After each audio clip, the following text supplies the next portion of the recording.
تمام دیکھنے والوں کو خوش آمدید کہیں گے۔ ناظرین، ایران اسرائیل جنگ تو 12 دن کے بعد رک گئی، مگر اس جنگ کا فاتح کون ہے اس کا فیصلہ ابھی تک نہیں ہو سکا۔ ایران کی ایٹمی سائٹس پر امریکی حملوں کے بارے میں انٹیلیجنس رپورٹ نے ڈونلڈ ٹرمپ اور نیتن یاہو کے جیت کے دعووں کو مشکوک کر دیا ہے، جس کے بعد امریکی صدر اور پینٹاگن آمنے سامنے آتے ہوئے ہمیں دکھائی دیتے ہیں۔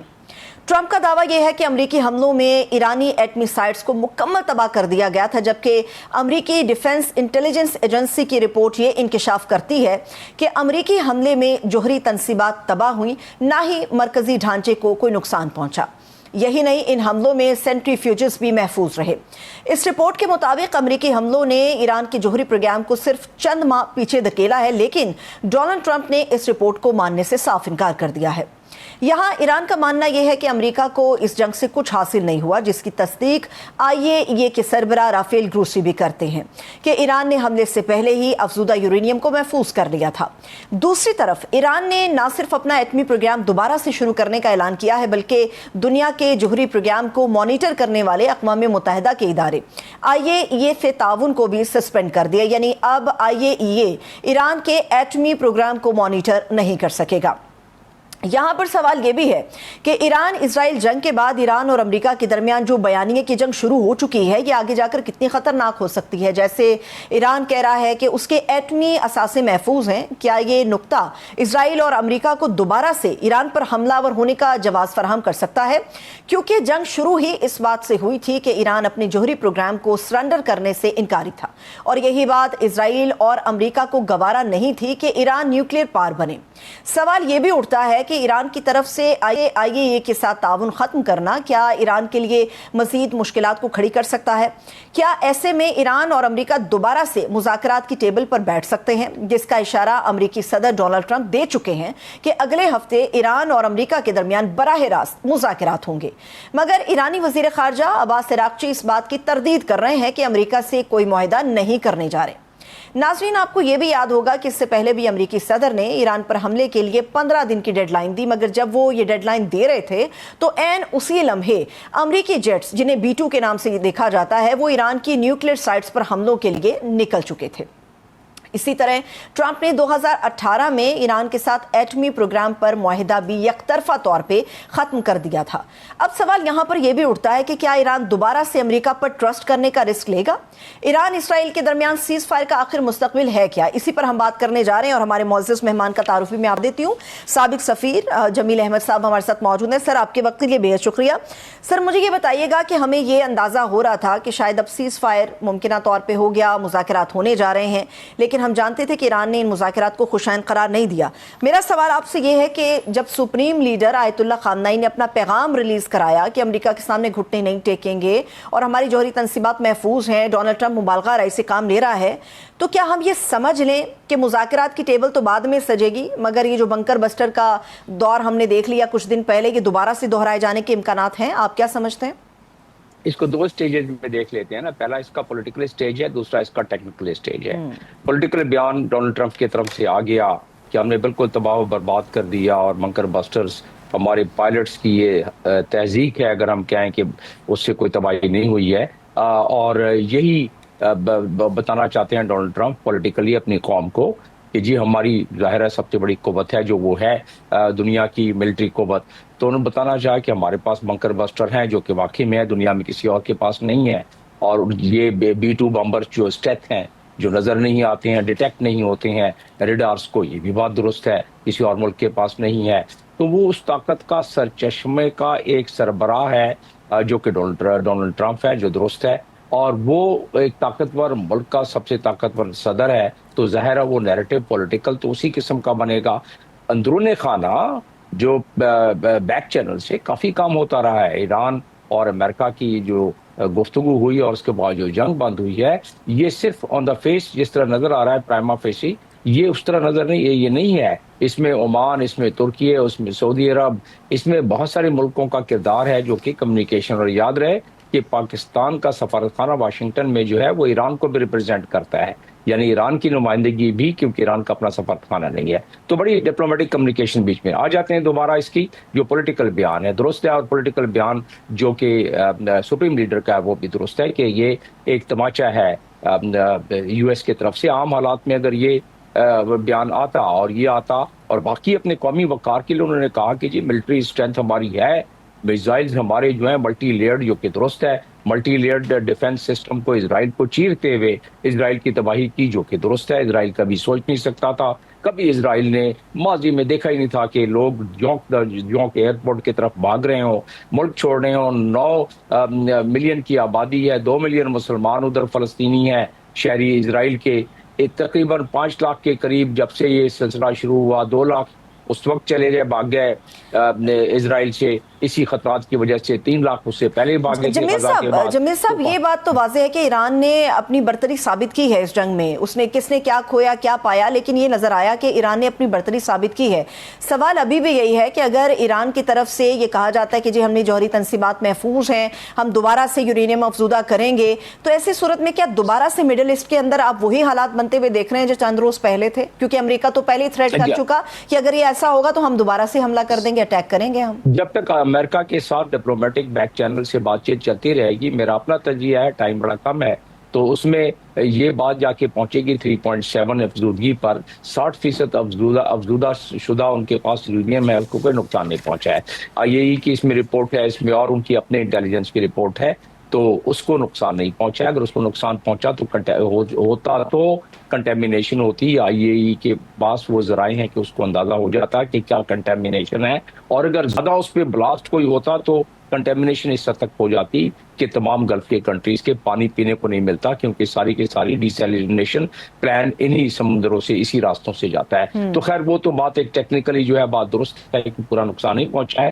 408 کے قریب ان کے پاس کے ہی مواد موجود ہے۔ جب انہوں نے اپنا ڈونلڈ ٹرمپ صاحب 2018 میں واک آؤٹ کر گئے اس معاہدے سے یک طرفہ طور پر، تو اس وقت صرف ان کے پاس 4 یا 5 kg تھا۔ تو ایران نے کافی اس میں اپنے کیا، اور یہ اس میں رشیا بھی اس میں شامل ہے اس میڈیشن میں۔ تو ان تمام چیزوں کو دیکھا جائے تو لگتا نہیں کہ آنے والے چند مہینوں میں، کم از کم چند دنوں کی تو بات خیر چھوڑ دیں، چند مہینوں میں کوئی دوبارہ یہ آگ پھیل سکتی ہے۔ لیکن اسرائیلی لابی کی یہی کوشش ہوگی کہ جیسے ہی ان کو اندازہ ہوا، یہ بات درست ہے کہ انفراسٹرکچر کی تباہی کے بعد وہ پہلے کہتے تھے کہ 10 روز میں یا 15 روز میں وہ بنا سکتے ہیں ویپن، لیکن وہ اب واقعی میں وہ کچھ تھوڑا سا ڈیلے ہو جائے گا، چند ہفتے کے لیے ہو، چند مہینے کے لیے ہو۔